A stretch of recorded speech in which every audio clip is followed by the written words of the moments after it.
class. My name is Ivy, and today I will be discussing both the positive and the negative aspects of virtual nursing and the concept of telehealth. So, what is a virtual nurse? According to Post University, as its name implies, virtual nursing involves healthcare from afar. While some clinics offer phone based services, digital options such as video conferencing are increasingly preferred. Regardless of the technology relied upon, however, this approach allows nurses to provide key services without meeting patients in person. So, I believe that there are both positive and negative aspects to virtual nursing. Virtual nursing allows for more accessibility.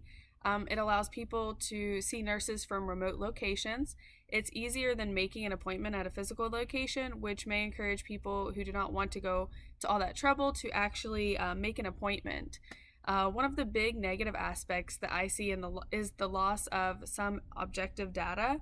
So, we can see and assess subjective data, or we can ask the patient about their subjective data because they're telling us that, but we can't do a complete assessment on our patient.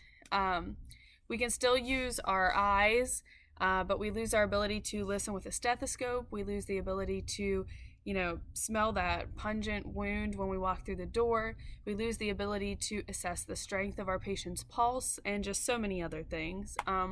I think virtual nursing is important and beneficial, but I do not think that it will ever completely replace the physical exam or the physical visit.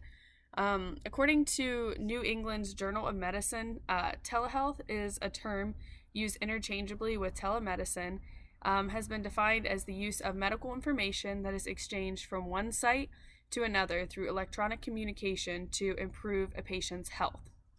So, I believe that the use of technology has made medical information more accessible for patients through being able to access their information from remote locations.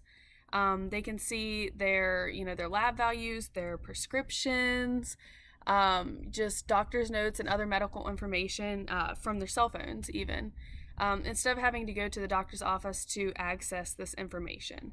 I also think that the telehealth has been helpful throughout the COVID-19 pandemic specifically because it allows people who may not be able to have to leave their house for a doctor's appointment to have a video chat with their healthcare providers or some form of messaging between them and their providers.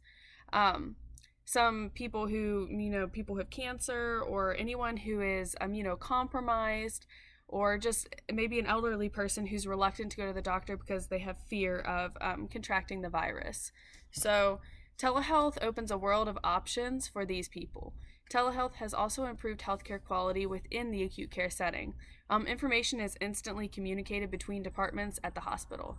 For example, the lab does not have to make a phone call to tell you that your patient's hemoglobin has improved from 7.8 to 9.1 after their blood transfusion. It just is placed in the computer so that everyone involved in the patient's care can view this.